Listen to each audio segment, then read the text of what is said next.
Hello, welcome to the First Class Agers.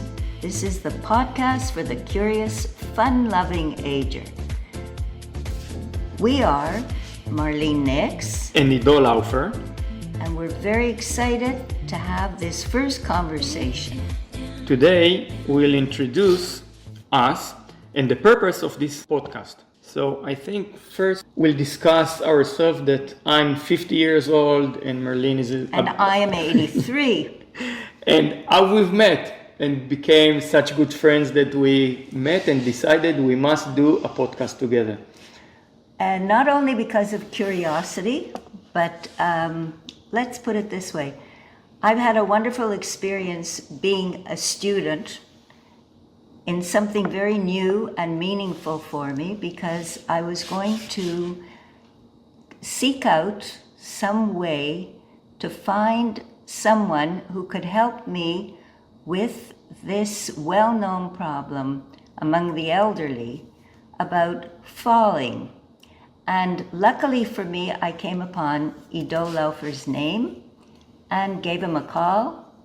And here we are today, the result of having been a student who wants to also spread the word about the wonderful experience I had, very practical, very helpful, and lots of fun. And I'd like to share with you some of the experiences I've had, not only because of curiosity, but because of, I would call it, energy to keep going and have an active, fun, loving life. When Marlene and I are speaking and talking to each other, it always comes back to being curious and having more energy and being, doesn't matter how age you are, what state of mind you are in. And it came very clear to both of us that the most important thing to have a good life is being curious and energetic. Even if you cannot move for some reason or if you do not feel well, the energy of a young person, which is basically curious, which makes you want to have fun, which makes you a person who wants to learn more, to experience more of the world. So this is what our program is all about. We're going to talk to each other, to talk to other people and explore really how to become a first class agers, which means the one who is curious, who is life-loving. And active. And active, because activity has to do with always with what propels you to be active. Not only active physically, but very more important, I think, here is having a positive attitude and knowing that there are good vibes around you to keep you mentally alert and eager to try new things, whether it could even be sitting still and thinking in a new direction, or actually physically doing something that you've never experienced before. And you, as I say to myself usually, why not give it a try? So to have enthusiasm about life, and not only curious about can I try it and see what the outcome will be, just do it. It relates to me in many ways. One of them is I have my friends who are my age, and they are very, I would say, curious or very surprised that I chose to have my profession with the elderly. Mm-hmm. And one of the key things that I learn and I experience every day is that the people that I teach, the people that come to learn how to fall properly and how not to fall, they are the ones who are making the effort. They are the curious ones. They are the ones that it doesn't matter what age they are, their spirit is always young. So when I train, I do not train the elderly. I am training the young spirit people. And I have friends in my age and even younger that their spirit is people of in their retirement. And the lovely thing about having my programs to run my programs is to meet people like Merlin that give me energy. I get energized because they are energized. They are always optimistic. They're having such great fun, and it makes me. I think also, Ido, in many of your lectures or demonstrations, you always stress the fact that you have to try to be relaxed and smile, because this makes you feel, I'm in the mood for something. I'm in the mood to try something. And if you're relaxed, you're open to new ideas, open to new physical experiences, emotional experiences. And I would imagine that many people who listen, hear. Talking about hearing, I can share with you now an interesting experience I had last night. I had recently attended a session on how to improve your memory. It's a new course. And not only was I curious, but I said, I want to really give it a try because, as many of you may know, maybe, perhaps, a large number of people start realizing that they're forgetting names, numbers. I already forget names, numbers, with people I don't know. Middle-aged people who don't resemble Ido, because he doesn't age at all, from what I know, Mr. Peter Pan. Especially now because of technology. All we do is point a finger. We don't even make an effort to remember telephone numbers, to remember names. And as I was listening, I was hearing a message that was important to me. You have to, just the same way as Ido says, when it comes to doing physical exercises, the experience of hearing and listening, you have to repeat and train your mind to remember. You have to go over and exercise and repeat again and again until it becomes a part of you. So this morning I said, okay, I will try now to remember 10 names. And why will I try? Because I want to see if it will work. The experiment this time means I will associate each name with something particularly interesting for me. I don't know if you've ever tried this, but I have given it a try and it doesn't always work. But I'm determined to start with 10 names and then maybe double it to 20 and then another 10 names and see how I do. What about you and your memory? First of all, I do suffer from memory loss. I'm not as quick as I used to be, and I see a person I know, I've done many things with him, we shared a lot of time, it takes me some time to remember the name. And that's when you hear, just a minute, just a second, right? Yeah, and it will come to me, just a minute and it will come. Right. So this is one thing. And what I find interesting about what you said is investing the effort and the time. Because like with falling, you identified the need, or you identified a gap in what you can do and what you want to be able to do, and you're investing the time, the effort. I'm not talking about the money. Money is always the last thing. It's just to have the energy. It's the invest yourself in this process. And I always talk about the 5 to 2%. The 5 to 2% will really do the things they need to do in order to improve their lives. Most people, the rest of 98%, are just sinking into their comfortable zone.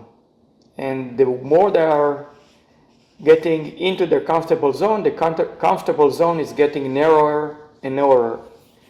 And only the people who struggle, only the people who invest the time and the energy are the ones who live better, are the ones that are not compromising over their quality of life and over their quality of activities.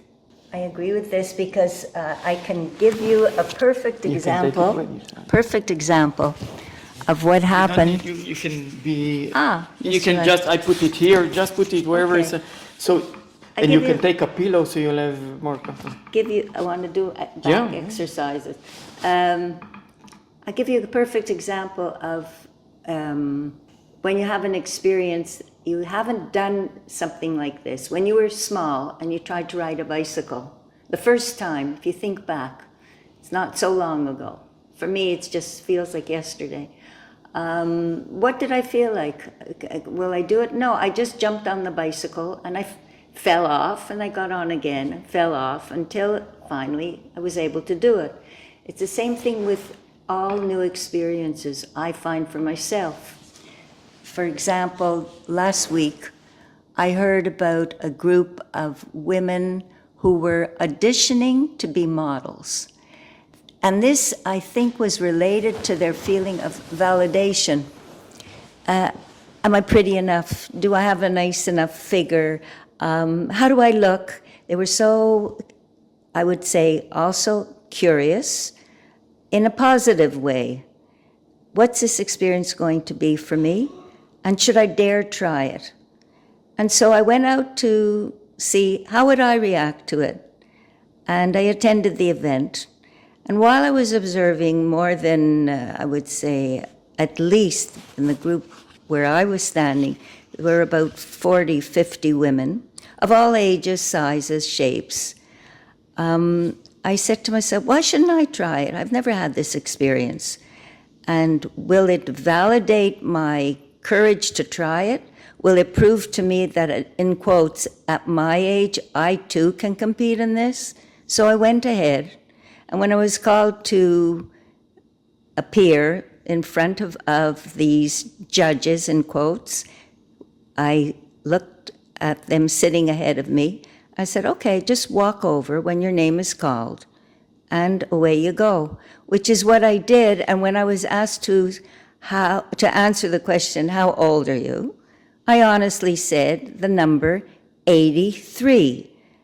And to my delight, I looked around at smiling faces, I heard the clapping and hoo-ha of a group of women who were cheering me on to walk the catwalk, which is what I exactly did, laughed, smiled at myself and said, well, you did it. As I walked back, I waved to everybody and said to myself again, well, this is another collective experience in living your life. And I think anybody who is willing to invest a little extra energy or reserve energy, doesn't matter what age you have, is having a chance to try something new. In the end, it's the good vibes that come out. What do you think about that? What I hear is confronting challenges. And I think confronting challenges is one of the most important things that I do to myself in order to improve my life, in order to have my self-esteem, in order to try myself what's going on now. For me, the most recent experience is I'm a surfer, and these days we have a big storm here in Israel, and I always go surfing in the big waves, and most of the time I'm all alone in the spot that I'm surfing, and then I have this huge wave and I'm surfing by myself, and every time that I do it, I think I do not really enjoy it, but what I do enjoy is overcoming the fear, and I do enjoy that I participated. I'm not too frightened, I'm not too fragile, I can still rely on myself, I can still rely on my resilience with the big waves and to dive under them and to catch them and to control them. And setting challenge, I think, is the most important thing for people, and I think you can also take setting new challenges. It really relates to curiosity. This is, I think, the same thing, only in different words. When we are curious, we are trying new things, we are testing ourselves, we want to see how we will cope and learn some other things. You know, when you mention coping, I can think of two experiences that I had. The first one was trying to learn a new language. And I said, okay, should I make lists? I found out lists didn't work. It was only when I tried to speak to people in a new, different language. I learned from my mistakes. There was a lot of laughter because I relaxed when I made many funny mistakes, and that there were many frustrations as well, but you learn to overcome them. The other example was around Hanukkah time, I walked into a music store and I said, I'm going to buy myself a musical instrument and learn a new instrument. I said to the salesman, what about this ukulele? And he said, well, I think it's a very good one. He was giving me the sales pitch, and he said, this, I think, would be excellent for a young child, for your grandson. And I looked at him and I said, no, it's for me. And because I'm left-handed, could you choose a left-handed one? Which is what he did. And the look of surprise on his face was something that I should have taken a picture of, because what would, in quotes, an old gray-haired lady do starting to learn a ukulele at this age? And I said, as is my answer, why not? And that was it. Curiosity, challenge, frustrations, overcoming them, but in the end, you really feel good after this. I think the two stories that you told me now are, I'll say a backstory and then you understand what I'm saying. Okay. In all of the marketing courses that I took, they say you must imagine a person who is your avatar, who is your perfect customer. And you need to speak only to this avatar, to this person that really answers to all of the things that you want to have within a customer. And then when you choose your language, you will choose everything to relate with this person. And when I did this exercise, I always imagined you. And now I'm an avatar. Yes, you are mine, because you are willing to experience, you are willing to jump into the water, and you're willing to, even if you don't know how to swim, and you know, you have the confidence and you have the need to try the new things. And this is exactly the kind of person that I think will get the most out of my training, will get the most out of learning how to control the fall situation. And I think now that it has two ways. First of all, these are the people who would want to try and want to experience and want to challenge themselves. And the other way to look at it, these are the people that will get the most out of my training, because these are the people who need it more, because they are challenging themselves, and they're going on not only on the safe path, but they will go wherever their curiosity is leading them. You know, it's truly though, because when there's the expression in Hebrew, lizrom, to go with the flow. Why not? I mean, life is short, and sometimes don't you feel within the 24 hours of the day, you could push in and pack in and make more out of those 24 hours, because the next day it's something new. So you just have to keep trying to find some way to keep up the pace within yourself. Some days are slower, some days you feel more energetic, but I think the drive is, why not? Not to think too much, but to actually do it. Yeah, I completely agree with you. Yeah, for sure. And it's like this podcast. We sat and we had the conversation, and I told you, Yeah. I would like to have a podcast with you, because I think you're the right person for me. And without hesitation, you said, of course, why not? So, Yeah, to tell you the truth, I'd never done anything in a similar vein. And I said to myself, this man comes up with ideas that I again referred to the story about how I discovered the whole idea of taking a course on learning how to fall. In my past, I knew how to fall because of skiing, but it was very, very different. And as I aged, you can't run away from it. Older people fall.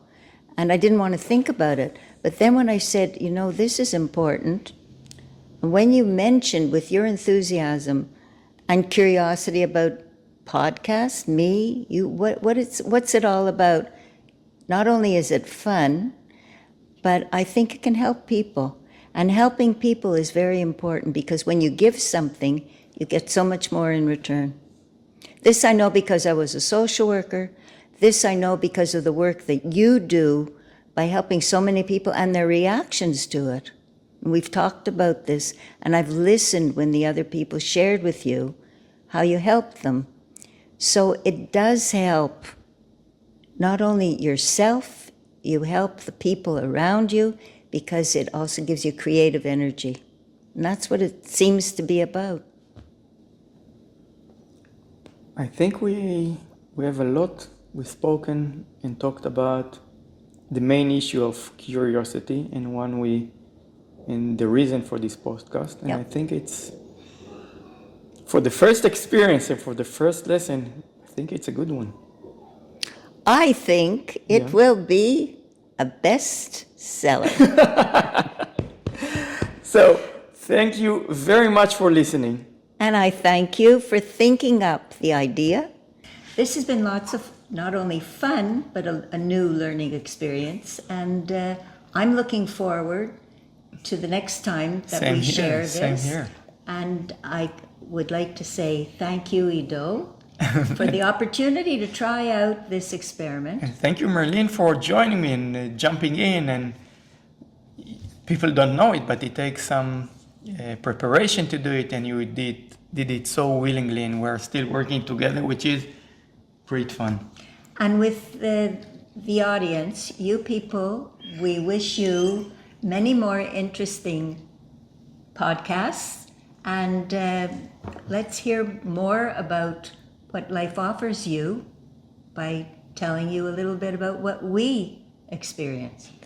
So please subscribe so you will get a notice for every new episode that we are launching. Thank you so much for listening. We'll meet you. Forward to seeing you and letting you listen in again. Bye for now. Bye.